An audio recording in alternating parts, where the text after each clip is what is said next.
రాష్ట్ర వ్యాప్తంగా పెట్రోలు అలాగే డీజిల్ కొరత కారణంగా విజయవాడ వ్యాప్తంగా కూడా పూర్తిగా పెట్రోల్ డీజిల్ కొరత అనేది స్పష్టంగా కనిపిస్తుంది. గడిచినటువంటి 2 రోజుల నుంచి కూడా వాహనదారులు పెద్ద ఎత్తున ఇబ్బందులు పడుతున్నారు, తీవ్ర అవస్థలు కూడా పడుతున్న పరిస్థితి కనిపిస్తుంది. ముఖ్యంగా ప్రస్తుతం మనం ఇప్పుడు విజయవాడలో ఉన్నటువంటి బందర్ రోడ్ లో ఉన్నటువంటి పెట్రోల్ బంక్ వద్ద ఉన్నాం. ఈ పెట్రోల్ బంక్ వద్ద మనం చూస్తే రద్దీ మనకి కనిపిస్తుంది. ఈ రోజు తెల్లవారుజాము నుంచే క్యూ లైన్ లో నుంచున్నారంటే మనం అర్థం చేసుకోవచ్చు ఎంత ఇబ్బందులు పడుతున్నారు అనేది. ప్రస్తుతం మనం విజువల్స్ లో కూడా చూస్తే ప్రతి బంకు దగ్గర కూడా పోలీసుల భద్రత కూడా ఏర్పాటు చేస్తున్నారు. ఎందుకంటే పెట్రోల్ కోసం ఒకరిపై ఒకరు వాగ్వాదాలకు దిగడం, వివాదాలకు కారణమవడం, గొడవలు కూడా జరుగుతున్నటువంటి నేపథ్యంలో పోలీసులే దగ్గరుండి ఈ క్యూ లైన్ మెయింటైన్ చేస్తున్నారు. పెద్ద ఎత్తున కార్లు, బైకులు కూడా దీనికి సంబంధించి పూర్తిగా ఆ క్యూ లైన్ లో ఉంటున్నటువంటి పరిస్థితి కనిపిస్తుంది. అయితే పెట్రోల్ అలాగే డీజిల్ కొరత అనేది చాలా తీవ్రమైనటువంటి సమస్యగా మనం పరిగణించాలి. ఎందుకంటే వాహనదారులకు నిత్యం వెళ్లాలంటే ఖచ్చితంగా పెట్రోల్ ఉండాల్సినటువంటి పరిస్థితి. ఈ పెట్రోల్ కొరత అనేది చాలా ఇబ్బందులకు గురి చేస్తుందని చెప్పాలి. కొంతమంది వాహనదారులు ఉన్నారు. చెప్పండి, ఎంతసేపు నుంచి వెయిట్ చేస్తున్నారు? పెట్రోల్ దొరుకుతుందా? ఇక్కడ దొరకట్లే, టైట్ ఉంది అంటున్నారు. ఎప్పటి నుంచో వెయిటింగ్ లో నుంచో పెట్టారు ఇక్కడ. మరి ఎప్పుడు కొడతారో అల్లే మాకు తెలియదు.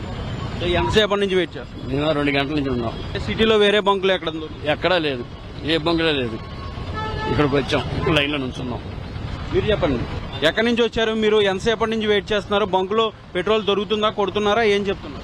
వాడే వచ్చానండి. నేను 2 రోజులైంది కొట్టించి పెట్రోల్. వాడు వచ్చాను, ఇప్పుడు చూస్తున్నా, అప్పుడే చూస్తున్నా. జనం చివరి దాకా ఉన్నారండి.